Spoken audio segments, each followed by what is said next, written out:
In this video, we will discuss the written down method for calculating depreciation.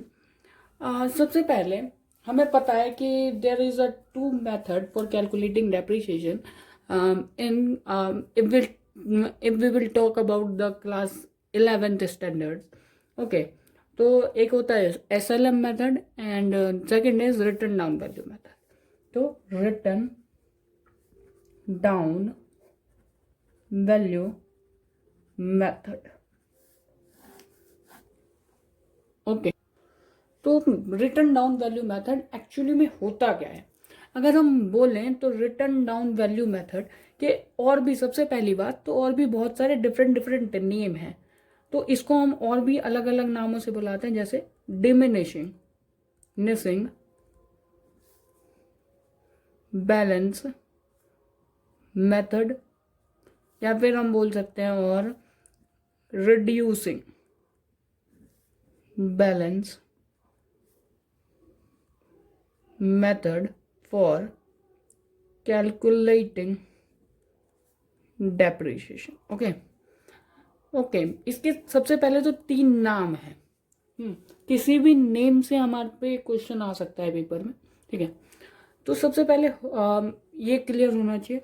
Second, what is meaning, इसका meaning क्या है, क्या मतलब क्या है रिटर्न डाउन वैल्यू मेथड का।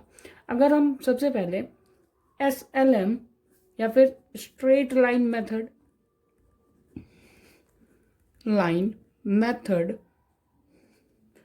की बात करें तो उसमें क्या था, डेप्रीशिएशन जो भी हमारे पास चार्ज होता था एवरी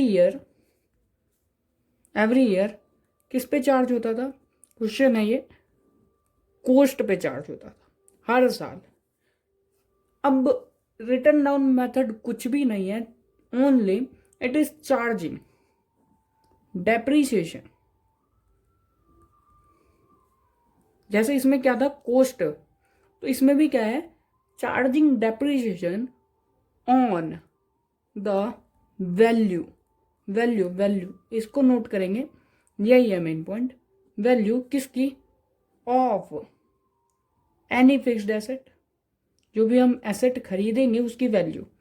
अब वैल्यू का मतलब क्या है, what is meaning about value?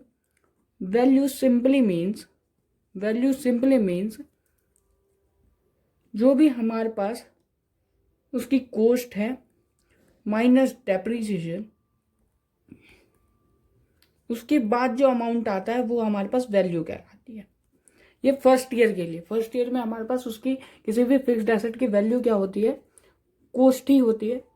अगर हम सेकेंड ईयर और ऑनवर्ड्स की बात करें, और ऑनवर्ड्स तो जो भी हमारे पास वैल्यू आती है आफ्टर डिडक्टिंग डेप्रीसिएशन, ओके, उस पे डेप्रीसिएशन चार्ज करेंगे। इट सिंपली मीन्स कि return down value method is simply all about charging depreciation on the value of fixed asset. Okay, charging on the value of fixed asset after deducting, okay, depreciation charged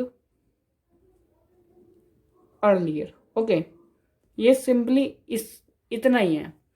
जैसे example के लिए कि मैंने एक example कि late से हमने एक 5 लाख रुपए की मशीन खरीदी और उस पर हमने 10% डेप्रिसिएशन चार्ज करा, तो उसकी वैल्यू कितनी बचती है, 4,50,000। अगेन हमें इस पे डेप्रिसिएशन चार्ज करना है। अगर हम SLM की बात करते हैं तो हम कॉस्ट पे दोबारा से करेंगे 10%, 50,000 रुपीज़ फर्स्ट ईयर में, सेकेंड ईयर अगेन 50,000। मगर हम रिटर्न डाउन वैल्यू मेथड को फॉलो करें तो 10% कॉस्ट पे नहीं, 10% हम उसकी वैल्यू पे चार्ज करेंगे। ये जो अमाउंट है वो वैल्यू है इसका। तो अब डेप्रिसिएशन 45,000 आएगा और इसकी वैल्यू बच जाएगी 4,05,000 रुपीज़। अगर हम स्ट्रेट लाइन मेथड फॉलो करते, स्ट्रेट लाइन मेथड, तो ये 50,000 कंटिन्यूस रहता, मगर हम क्योंकि रिटर्न डाउन फॉलो कर रहे हैं इसीलिए डेप्रिसिएशन भी इसकी वैल्यू के साथ रिड्यूस होता जाएगा, as we can see in the example. अब हम चलते हैं कुछ छोटे टीएस ग्रेवाल के कुछ प्रैक्टिकल क्वेश्चंस पे। Now we are going to cover question number 20 of TS Grewal book. Okay, तो चलिए शुरू करते हैं। तो क्वेश्चन में हमें दे रखा है कि बाबू ने परचेज किया ऑन 1 अप्रैल 2016 को एक मशीनरी फॉर ₹6,000। ऑन 1 अक्टूबर 2016 उसने एक और मशीनरी परचेज करी, ठीक है, another machinery for ₹5,000। On 1 October 2017 he sold the machine purchased on the 1 April 2016 for ₹4,000। मतलब 1 अप्रैल 2016 को जो हमने परचेज करा था 6,000 में, वो 1 अक्टूबर 2017 को उसने 4,000 रुपये में बेच दी। उसने डिसाइड किया कि 10% पर एनम डेप्रिसिएशन चार्ज करेगा। कहाँ पे? After was to be return of every year. कौन से मेथड से? Diminishing balance method. मैंने बोला था किसी भी नाम से पूछ सकता है, तो उसने ये नहीं बोला कि return down value method charge करो, उसने बोला डिमिनिशिंग बैलेंस मेथड, तो सेम मेथड है। ओके, अब हमें एज्यूम करना है कि 31 मार्च को हर साल क्लोज होता है, तो हमें 3 साल का क्या करना है? मशीनरी अकाउंट प्रिपेयर करना है। 3 साल का मतलब 31 मार्च 2016, 31 मार्च 2017 और 31 मार्च 2018 को। चलिए शुरू करते हैं। तो सबसे पहले 1 अप्रैल 2016 को हमने सबसे पहले मशीनरी खरीदी टू बैंक अकाउंट। कितने रुपए का? 6,000। ओके, सेकंड मशीन भी हमने कब खरीदी है? 1 अक्टूबर 2016 को। ओके, 1 अक्टूबर 2016 को हमने सेकंड मशीन खरीदी, तो उसकी एंट्री भी इसी साल होगी। तो अगेन बैंक अकाउंट। मैंने पिछले वीडियो में बोल रखा है, जब आप एक से ज़्यादा मशीन खरीदें तो कैटेगराइजेशन करें। तो ये फर्स्ट मशीन मान ली मैंने, ये क्या होगा? Second machine. इसको मैंने कितने में खरीदा है? 5,000 रुपीज़। ओके, अब हम डेप्रिसिएशन चार्ज करते हैं कब? 31 मार्च 2017 को। तो बाय डेप्रिसिएशन अकाउंट। एक रिकमेंडेशन दूंगा कि डेप्रिसिएशन तो हम अलग अलग चार्ज करेंगे। जैसे M1 पे हमें 10% के हिसाब से चार्ज करना है। हमने M1 को पूरे होल ईयर यूज़ करा है, तो इस पे हमें पूरे साल का डेप्रिसिएशन चार्ज करना है 12 मंथ का। तो ये इजी है, 600 रुपीज़। M2 को हमने कितने दिन यूज़ किया? Only for 6 month.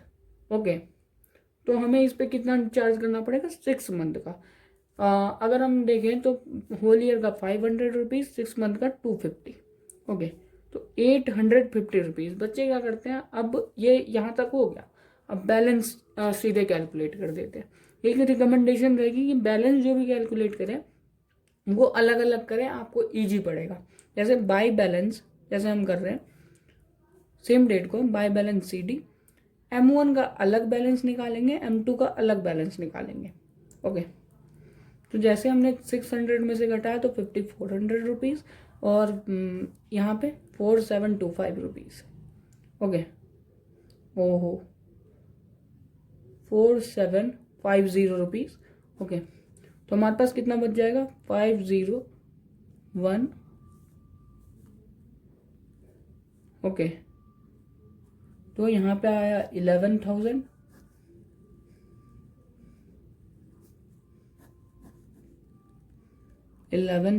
Rupees. Okay,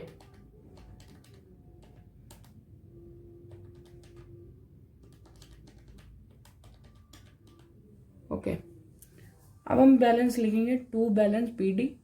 यहाँ पे कैरी फॉरवर्ड, यहाँ पे ब्राउट फॉरवर्ड। कब? 1 अप्रैल 2017 को।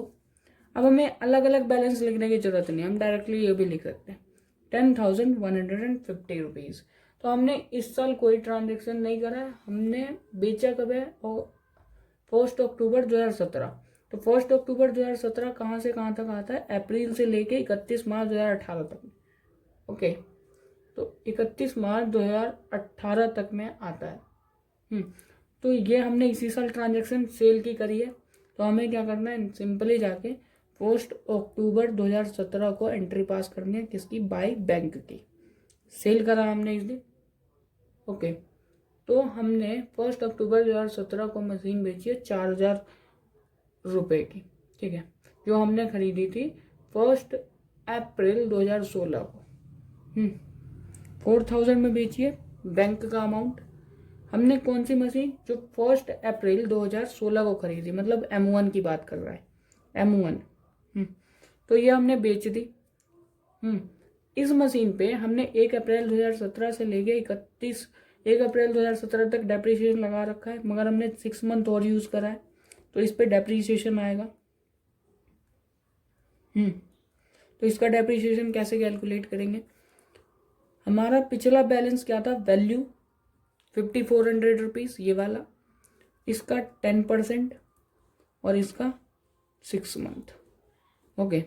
तो 10% आया 540 डिवाइडेड बाई 2, तो कितना आ जाएगा, 270 रुपीज़। और हमें प्रॉफिट एंड लॉस भी होगा कुछ ना कुछ, तो उसके लिए हम वर्किंग नोट हमेशा बनाएंगे, चाहे कितना भी ईजी आया हो।